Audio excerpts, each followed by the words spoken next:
Okay, here we are once again. I want to finish what we started. Give you the second part of the week from Wednesday to this morning. Um, on Wednesday morning, I went to the no, well, not on Wednesday morning. I went to the public library, or in the afternoon, to the Portland Public Library, and to my surprise, I was gassed to sleep. I fell asleep in there. When I woke up, I knew that somebody had sexually assaulted me in the Sterling Room. The Sterling Room is a writer's room. You have to sign up for it. You have to show proof that you're an author for you to type in there. So it's sort of like a private room. I went in there and I had no idea when I blacked out and when I woke up. But when I woke up, I was in pain. They left me subliminal messages to let me know that they were there. That was the second time that they had done this to me in the Sterling Room. They had stuck needles in my feet, so my feet was in pain. My genital was in pain, and it was throbbing in pain. I couldn't really respond. I was shocked at the fact that that's what they did to me in the Sterling Room. The first time that they had done it, there were other men in the room. And I guess they either were witnesses or they left the room. And I'm talking about Gabriel, Guy Franklin, John MacArthur, and those people. Those are the people that are still doing that to me. Whether they did it directly, indirectly through the community, I don't know. I wasn't awake for it. In any case, that afternoon when they came out, I left pissed off. I was really angry. I went out into the streets of Portland and I came out. I mean, I completely came out against the Asians because they came out on me, against the Americans. It was very obvious, on the train that they came out. I came out and I made some derogatory statements and said things that I probably wouldn't have normally said, and done things that I probably would not have normally done in terms of responding to the assault at the library, and that was the second time. Basically, it was a bad thing that took place. I didn't say anything to the librarian, and I probably should have, but I would have lost the privilege of being able to sit in there. But now I look back and I think, you know what? They didn't approve of me being in there. The Europeans, they didn't like the idea of. They didn't say it with their mouths, but I think the attitude was more or less, "What are you doing in here? You're a black guy. You don't belong here. You need to be with your own people," type of thing. This isn't for you. This is for us, but not for you. At least that was the spirit that I sort of got from them. Not necessarily the staff, but the patrons, the other people that were using, the room, and also the homeless that they would put outside of the door of the homeless, representing people from different churches, just to show me that they didn't approve. MacArthur didn't approve. Franklin didn't approve. I guess the gay community didn't approve either, and the black community didn't approve. And so as a result of it, they came out, and so did I. I went out into the streets, and I don't remember what I said, but what I said was enough to piss them off, and to come out that night and assault me again. So this was like Wednesday, Thursday, during the course of the week. And so the following day, I left the city. I stayed up all night. The following day, I left the city. I left Portland and went over to 82nd Street in Division. I stopped by Taboo because that's anytime you enter into these unbelievers' homeless community, you got to have some sort of you got to have that gay baggage with you. You have to have that gay baggage, either lubes, condoms, videos, whatever, to show that you're either in support of the community, or the community, or you're aware of what's going on in the community, because that's the kind of community that they are. Nothing happened there at the store. I left. As a matter of fact, I think they came out representing people that I have known here in this facility. They didn't say anything to me. I grabbed my stuff and I left. I had looked up a trailer park information, but I got this paperwork stating that I could, I thought maybe I could rent out a trailer or buy a trailer, for 10, 15, $20,000. But they said that after talking to the woman, it was pointless to even try. So I didn't go in that direction. But in any case, I went to Join. Join is one of those places where, again, it's for people in my situation. They try to help you out, get you off the street, connect you to the right people. So basically, the state of Oregon, the city of Portland, put me right back into the situation again, so that my stuff is here in the storage facility, and it will not permit me to rent unless I'm in a sexual relationship, either with a homosexual or with Gabriel Franklin. And the homosexual is Guy, which is the son of Gabriel, and it's her and her family that they're defending. And the fact that they submitted to sin, to Satan, to unbelief. They submitted to the devil and to the sin of homosexuality, whereas I submitted to the church, the faith, the scriptures, and God. So anytime I enter into any of these establishments, I'm a reject, and unless I'm willing to have sex with either Guy or Gabriel or some gay guy. In any case, I went to Join. Both staff and personnel, they're homeless turned, so I had to come out. I left Join and went, instead of going to this trailer park where I would have been able to reserve a new trailer park, a new trailer, and buy one. There are 2-bedroom ones for $12,000, which I would have purchased, but the payments and also paying for the park, you have to pay for the space and you have to pay for the trailer itself. And since I didn't have enough to pay for both the space and the trailer, I didn't go in that direction. And when I tried getting an apartment, they want 3 times the amount of my income.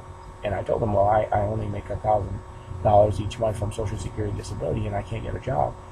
And the result of it is, no, I can't. They won't permit me to rent. So I'm stuck again. So this basically led me to here. I got this from Multnomah Seminary. I went into the library there, and for 3 hours, I basically worked on sermon on sermoncentral.com, godtube.com, my iPage account, and sermon audio. When I got to sermon audio, I looked up this one of the preachers there, who apparently last name is Bauer. I don't know the family there. An American family who basically went down to Haiti and planted a church and planted a ministry, planted a seminary, and the whole shebang, which is pretty much everything that I've been trying to do up here, on my own individually, which has backfired for the last, since 1999, since 1998, right, when I came out of grace. And so I lost it. I lost it at Multnomah in the library after the 3 hours, and all the time that I was there, Guy Franklin in the community would not stop coming out and insulting me.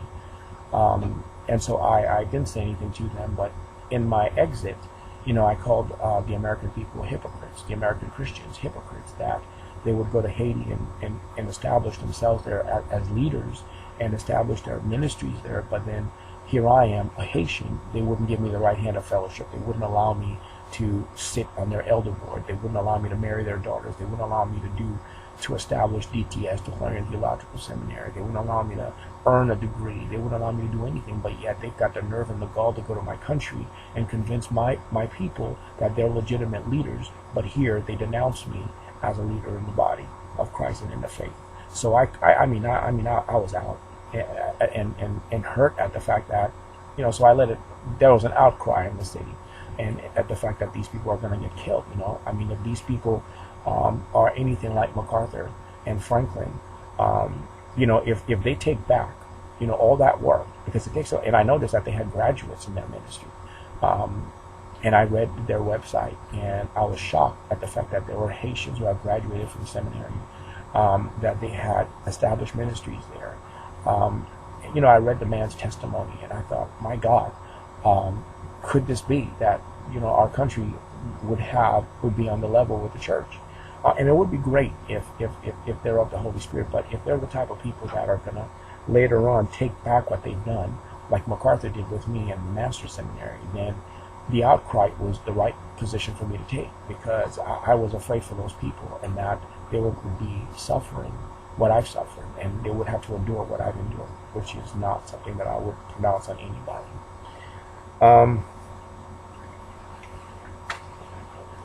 So I left.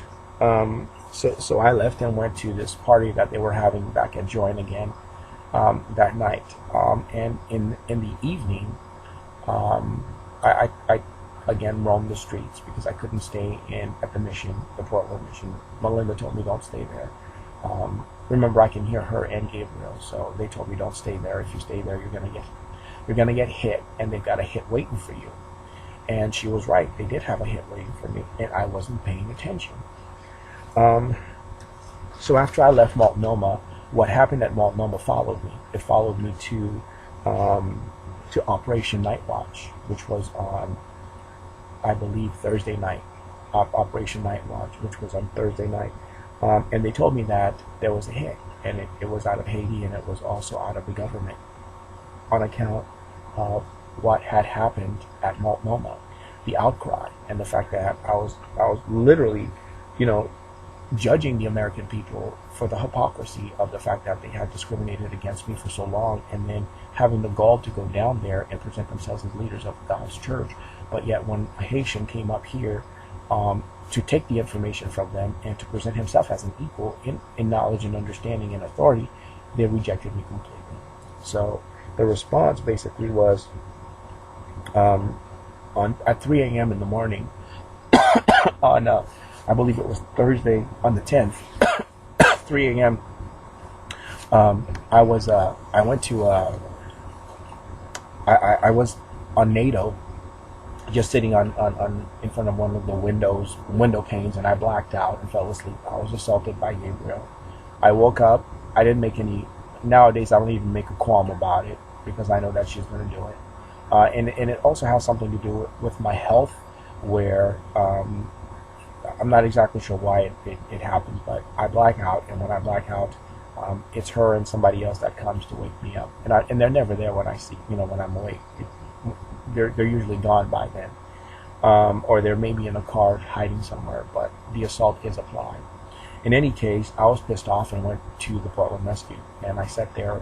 I got there about 3 in the morning and sat there, and as soon as I walked in there, I knew something was not right. There was a white male there sitting across from where I was sitting. I had to sit on the floor because there was nowhere else to sit. And as soon as I sat on the floor, the floor was shining brand new. They just replaced it, waxed and everything. As soon as I sat down, this African man who resembled Guy Franklin came out of the bathroom, sprawled in front of me on the ground, and I thought, well, this is peculiar. And there was another one sitting on the bench, and the one on the bench had violence in him. But the one on the ground seemed like he was out. So I didn't pick up on what was going to happen then. I looked at the workers, and I said to them, hey, the trash needs to be replaced because it smelled like, it really smelled bad. So one of the workers came out and replaced the trash. Another one came out and asked the men that had been there for too long to leave, so they left. I took a seat on one of the benches that was empty. I guess I blacked out and fell asleep for an hour. I woke up at 4 in the morning. When I woke up, the guy that had the violence in him, the white guy that had the violence in him, who he stunk because he was unclean. He was sprawled out, arms all sprawled out, next to me on the bench. Melinda later on told me that he had kicked me to wake me up. I didn't feel the kick. I didn't even know I had been kicked. When I woke up, I felt that my genital was throbbing in pain. I knew that I had been either pierced or hit or sexually assaulted. So I looked at the attendant, and I said to the attendant, I made motion. I looked at him, and he sort of like ducked at the fact that he knew what had happened in the lobby in front of all these other people, and this was like 4 o'clock in the morning, and so he didn't say anything. And then out loud I spoke. I said, "Guy, I don't want your mother sucking my dick."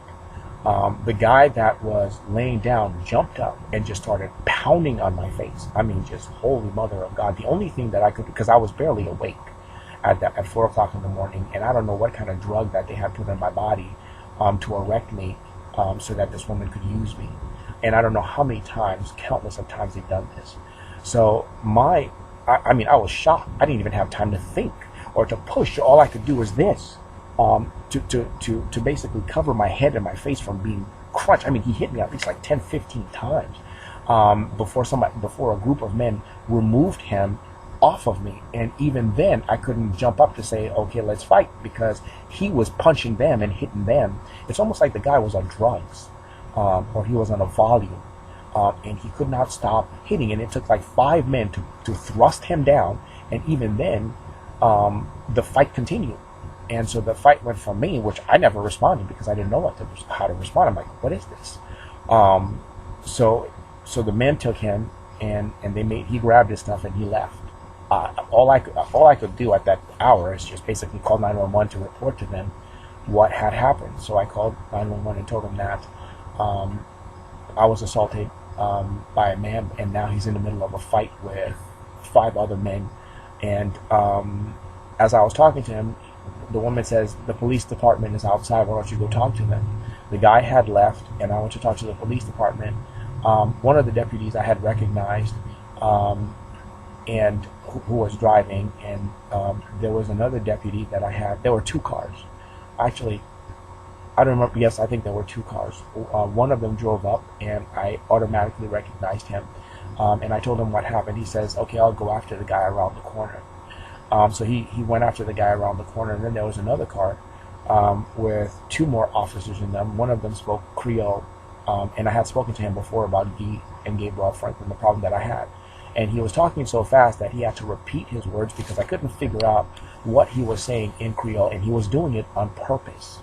And so automatically I was alarmed that the police department knew what had happened, what was going on. And basically what it was an ass whooping from the police department, that because of the outcry that I had given, calling out the church and these people hypocrites, calling the government hypocrites. I mean, it was a bad outcry, and so this was their response. They were pissed. And of course, Monday I preached against them, Sunday I preached against them, Tuesday I preached against them, Wednesday I preached against them. Finally, that was their response, the explosion. And so I think it came from Barack Obama's desk, that ass whooping. Because later on, when I went to look for the police department to identify who the assailant was, I saw the guy from a distance, but I didn't see the police. So I didn't go near the guy. I went around on Burnside, went down the stairs, and went from under the bridge, and on the corner there at the fountain, it looks like 3 new officers were arresting some men. I don't know if they were homeless or not, but they looked like they were thugs, white and Spanish thugs. They weren't African Americans. 2 of them was already put in a car, and there was a 3rd one that the officers had handed stuff to, money to. I'm not exactly sure. But it was a transaction that seemed to be more of a setup rather than a real arrest. The 3 officers were not the same 3 that I had spoken to on the Burnside Bridge. On First Avenue, under the bridge, it was a whole new three sets of new officers, but it felt as if they were a part of what had taken place at the mission at 4 a.m. So they dismissed me completely, and they talked down to me. And Kevin, we've talked before about your reports. Get out of here, Kevin. We don't want nothing, Kevin. Kevin, we don't want to hear it. Just get out of here, man. Get out. I mean, he condescending, cut down. I sat there trying to get reason with the 3 of them, and one of them, when I looked at his face, was an exact replica of the Spanish worker that was at the Portland Rescue Mission. The guy that I had looked at before the whole thing happened and after the whole thing happened. Before the guy jumped up and started punching me in the face and in the head. When I recognized him, I thought, oh my God, I didn't know that the Spanish guy working behind the desk of the mission was representing a police officer. So a lot of these people that I'm dealing with here in Portland, in this situation, in the homeless community or in the apartment complexes, are from the police department. And so the attacks are not just attacks from just anybody. but they're attacks from the police department. I later on realized that the Beaverton police came out and arrested me. Melinda told me that the man was from the Gresham Police Department. He was a Guy Franklin. He was one of the police officers that had followed me out of Gresham when I was assaulted there, and he told me that he was a Klansman. So he stepped up, and that was his response. So that was part of it. So it's sort of like a combined response to a lot of different things and from a lot of different angles. So it was all it's sort of like all balled up in one solid hit, and that was the hit. And I wasn't expecting it because I was wondering what was in that guy, because I didn't put anything there. I had never dealt with him before. I have no idea who he was. I'd never run into him, and so it didn't make any sense to me as to why he would respond so violently against me. And when I tried to get the police on three accounts, the call, the first two sets of the cops that were outside, and the ones that were under the bridge, I couldn't get any kind of assault report. So one of the officers, the one that was condescending, says, "Why don't you go to the precinct and file a report?" So I walk over to 2nd Avenue and Main and filed a report with the woman that was behind the desk. The woman behind the desk was a Gabriel Franklin representative / Sandra Duclairon, whom I had spoken to like 2 years ago when this whole thing was really hot. And I was going in there every single night telling them I was assaulted again. And then finally they told me, "You've been barred out of here, you can't come back." So I spoke to her for about 10 minutes, explained to her the entire thing, as much of the information that I possibly could, because it was a buildup. She told me, well, there's nothing we could do about it. On my way out of the building, I tried to talk to a car that had officers in it and prisoners. And it was the same group that was under the bridge. It was the officer that had originally sent me to the precinct, and it was the officer that had sent me to the precinct. Two prisoners were in the back, and another officer was in the passenger seat. And he mocked me again and ridiculed me, and I walked away from him. He drove his car into the basement parking lot, and another officer drove up, and this one was a Spanish woman, I believe it was. And I tried to get an assault report from her. She dismissed me, and she's like, "Oh, we've already talked about this with you before."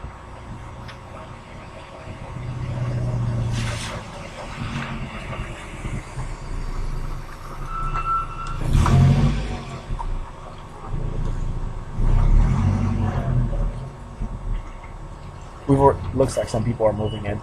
We've already talked about this with you before, and then she dismissed me, and she walked into the precinct and walked away. And I thought, okay, well, I'm not exactly sure how this is going to end. And that was the end of that.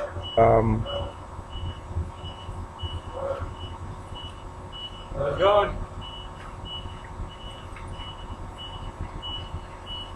In the daytime, I basically, and the Guy Franklins would not stop coming out. In the daytime, I went to IPR, Independent Police Review, and right here, this is the woman who sent me to get a lawyer. I never was able to get a lawyer.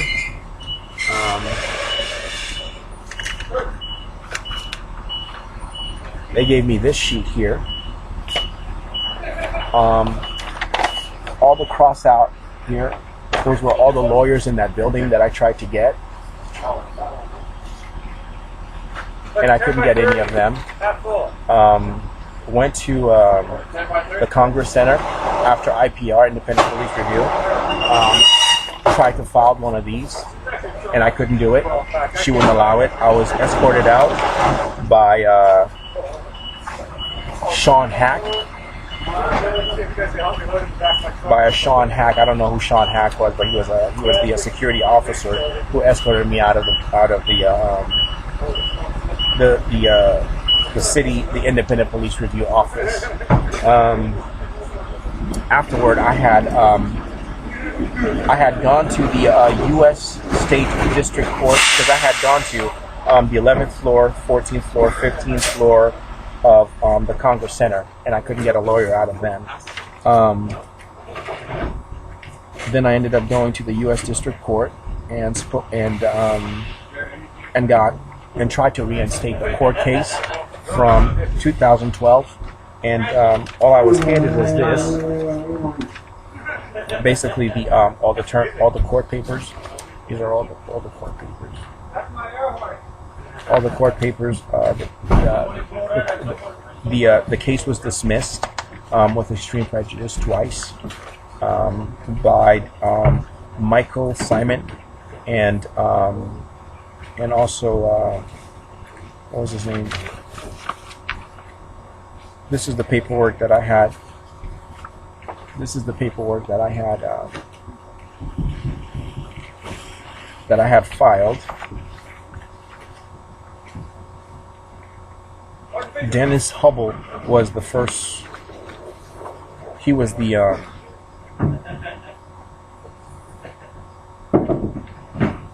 Dennis Hubble was the one that had rejected the right here with prejudice. They had rejected the court the fact that I had tried to file charges against them, and then the second one was done by Dennis Hubble and Simon. As I'm talking to you right now, there's a truck that has just pulled up with 5 men in it, and so they're probably from the homosexual community, gay community, I don't know, representing Guy Franklin and his group. And so this is their opposition with what I'm doing here. And so they've already done this. And afterward, I went to the public defender's building, where again I tried talking to the public defenders to find a lawyer, but the person there that they allowed me to talk to was the Guy Franklin representative, and so I couldn't talk to him. Then I made my way to the Western Seminary and spoke to one of the workers there. And even as I was talking to him, I kept on seeing the face of Carmine Rivera, who was representing Max Henry, the son of Gabriel Franklin. So all the way through, Franklin had kept up with me. So the U.S. District Court didn't assist me in any way. IPR didn't help either. All those lawyers right there, Timothy Bowman, Merrick Lockham, Christopher Demore, Clayhold, or Martin, Barry, just a slew of them. Basically, the offenses is homelessness, slavery, same-sex subjugation, manipulation and control, stalking, raping, physical assault, verbal assault, HIV, just stalking, basically the Klan position, the gay Klan position, and